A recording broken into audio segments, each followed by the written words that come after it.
పటాన్చెరు పట్టణంలో auto union రాష్ట్ర ఉపాధ్యక్షుడు మహమ్మద్ దస్తగిర్ ఆధ్వర్యంలో పటాన్చెరు మైనార్టీ ఫంక్షన్ హాల్లో తెలంగాణ ఆటో జేఏసీ రాష్ట్ర స్థాయి రౌండ్ టేబుల్ సమావేశం నిర్వహించారు. ఈ సమావేశానికి తెలంగాణ రాష్ట్ర ఆటో యూనియన్ అధ్యక్షుడు మంద రవికుమార్ ముఖ్య అతిథిగా హాజరయ్యారు.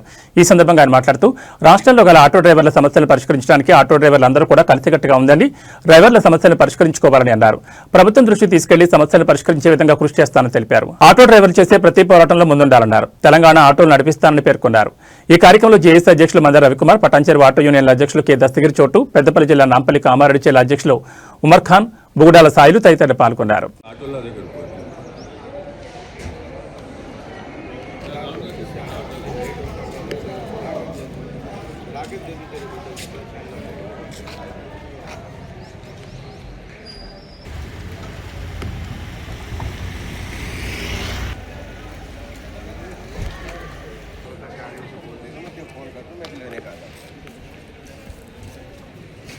नहीं आप सब कुछ डिस्पोजल हो जाते हैं यहाँ से अपने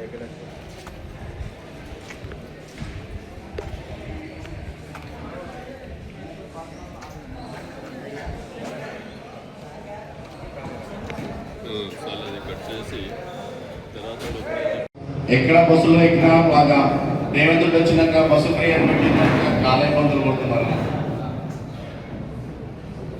చెప్పడానికి చాలా బాధలు ఉన్నాయి. మా ఆటో డ్రైవర్స్ కూడా మనసులో ఉంటారు, చెప్పుకోరు. సమస్యలు చాలా ఉన్నాయి. పెద్ద సమస్యలు ఉన్న పెద్ద సమస్యల మీటింగ్లో నేను మాట్లాడతా. అందుకే నేను ఇప్పుడు ఏం చెప్పలేను.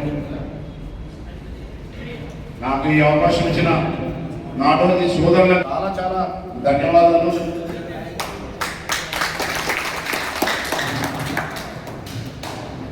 నాకు ఈ అవకాశం ఇచ్చిన అందరికీ పేరు పేరు నమస్కారం.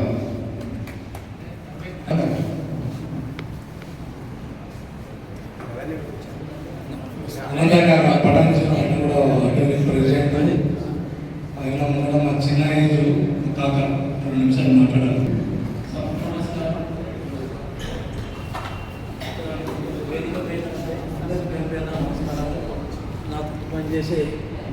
ప్రమాదకరమైన దాన్ని ఎందుకు తీసుకొచ్చారు, దాన్ని ఏమంటే బ్యాన్ చేయాలని ఒకవైపు న్యాయ పోరాటం, ఒక మంచి కార్యక్రమం మనం హైకోర్టులో కేసు వేసి అదొక పోరాటం చేస్తే దాన్ని బ్యాన్ చేసే అవకాశం కోర్టు ద్వారా వచ్చే అవకాశం ఉంది.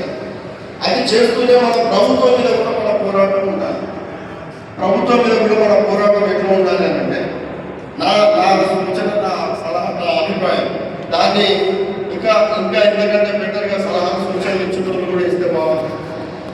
ఇంకో విషయం ఏంటంటే ఇప్పుడు వాళ్ళు సమస్య తీసుకొచ్చింది, ఎవరు సమస్య తీసుకొచ్చినప్పుడు వాళ్ళు ఏం చెప్తున్నారంటే ఈ సందర్భంగా ఈ సమస్య తీవ్రంగా తయారైంది. మన సొంతంలో మన కుటుంబంలో హైదరాబాద్ రావాలని ఏదైతే హైదరాబాద్లో మాట్లాడుతున్నారో దాన్ని ఓవర్టేక్ చేయడం కోసం ఈ హైదరాబాద్ చుట్టూ కొన్ని నగరాలు ఉన్నాయి. ఆటో ఎక్కడికైనా వెళ్ళచ్చు, ఎక్కడికైనా రావచ్చు. ఆ విధంగా చట్టాన్ని రూపొందించాలి ఈ కాంగ్రెస్ ప్రభుత్వం. ఎందుకంటే 300 డివిజన్లు నువ్వే ఏర్పాటు చేసినావు కదా, మరి 300 డివిజన్లు నువ్వే ఏర్పాటు చేసినప్పుడు మరి ఆటోల పరిస్థితి అయితే ఎక్కడ దిగాలి, ఎటు పోవాలి, ఎటు రావాలి అన్నప్పుడు 300 డివిజన్ల ఎక్కడికైనా పోవచ్చు, ఎక్కడికైనా రావచ్చు. అది 60 కిలోమీటర్ల దాన్ని తీసివేయాలి. 60 కిలోమీటర్ల పద్ధతి తీసివేయాలి. 300 డివిజన్లు ఏర్పాటు చేసినప్పుడు 300 డివిజన్లు ఎక్కడైనా పోవచ్చు, ఎక్కడైనా రావాలి. 400 పరిస్థితి రావాలి. ఆ విధంగా మేము చట్టాలు తీసుకురావాలి కాంగ్రెస్ ప్రభుత్వం. ఎందుకంటే 300 డివిజన్లు ఏర్పాటు చేసినప్పుడు మరి 300 డివిజన్లు కమిటీ వేయాలి. ఆ కమిటీ ద్వారా ఈ చుట్టుపక్కల ఉన్న వాళ్ళందరినీ కూడా జిల్లా కమిటీ, రాష్ట్ర కమిటీ, మండల కమిటీగా తీర్చిదిద్దాలి. అర్థం చేయించి వాళ్ళందరూ ఒక దాటికి తీసుకొచ్చే ప్రయత్నం చేస్తే కనుక ఒక బలమైన ఉద్యమాన్ని 300 డివిజన్ హైదరాబాద్ కేంద్రానికి ఒక బలమైన ఉద్యమాన్ని సమావేశం పెట్టడానికి కారణం ఏముందంటే ముందుగా ఇక్కడ మన నగరకు వేదిక మీద ఉన్న అందరి పిల్లలు చాలా దూరంకి వచ్చారు. పెద్ద మనుషులు పటాన్చెరు స్థానికులు కాబట్టి అనంతన్న, నరసింహన్న ఇంకా చాలా మంది అందరి పేరు వస్తుంది కదా. ముందుగా డిస్ట్రిక్ట్ ఆటోలు కూడా మనలో ఉన్నారు, సిటీ ఆటోలు కూడా మనలో ముందుగా పెట్టి ఆలోచించుకోవాలన్నారు. సిటీలో ఉండని డిస్ట్రిక్ట్లో ఇద్దరు మనలే, మనకు 2 క్యాండిడేట్లు ఉన్నాయో ఆటోలు కూడా మనకు ఒకటే, వాళ్ళతో మనం ఎవరితో చదువుతాం లేదు. మనం ఇక్కడ మనం పోవచ్చు, వాళ్ళు ఇక్కడ రావచ్చు.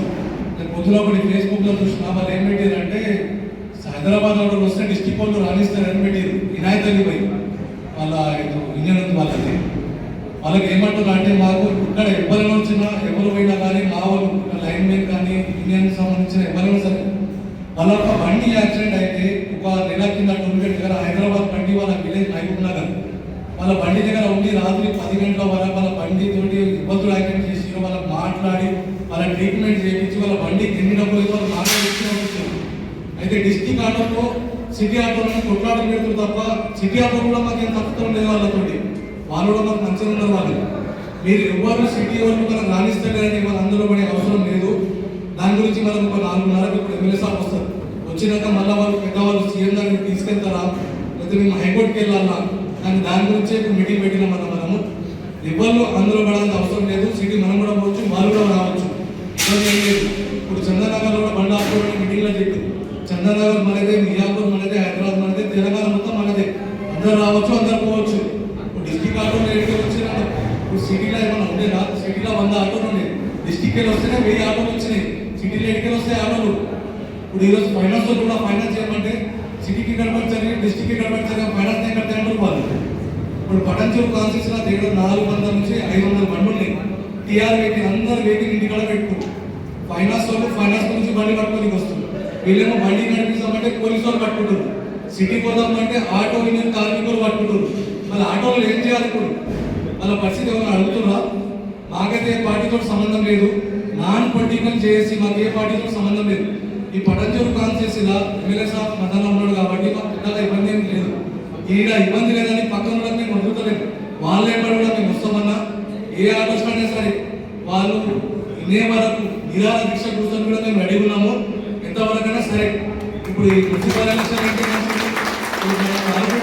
విన్నా సరే వినకపోయినా సరే ఇప్పుడు హైదరాబాద్ కానీ నిజామాబాద్ కానీ ఆదిలాబాద్, నిర్మల్, కరీంనగర్, హైదరాబాద్ సంఘాన్ని వాళ్ళు కూడా చెప్పిన మున్సిపల్ ఎలక్షన్లో దగ్గర ఒక 40% ఆటో డ్రైవర్లు కౌన్సిలర్ నిలబడ్డారు. ఇప్పుడు అవకాశం వచ్చింది. ఈ ఆటోల ప్రెషర్ పెరుగుతుంది కాబట్టి ఆటో డ్రైవర్లకు మన వాటర్ కూడా అవకాశం వచ్చింది. ఇప్పుడు కౌన్సిలర్లకు కూడా ఈ 15 సంవత్సరాల ఏ రోజు కూడా రాలేదు. ఇప్పుడు ఇండియా దాంట్లో 10 మంది వార్డు మెంబర్లు ఇస్తారు. ఇప్పుడు నెక్స్ట్ మీటింగ్ మనం ఎప్పుడు కౌన్సిలర్ పెట్టిన ఎలక్షన్ తర్వాత ఒక 20 మంది కౌన్సిలర్ చేస్తారు.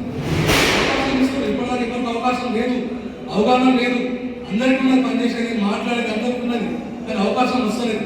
ఇప్పుడు మనం పెడుతున్నాం ప్రెస్ మీట్, వాళ్ళ బటన్ పెరుగుతుంది, ఇది ఎక్కడో పోతుంది, ఏమో అవుతుంది మా గవర్నమెంట్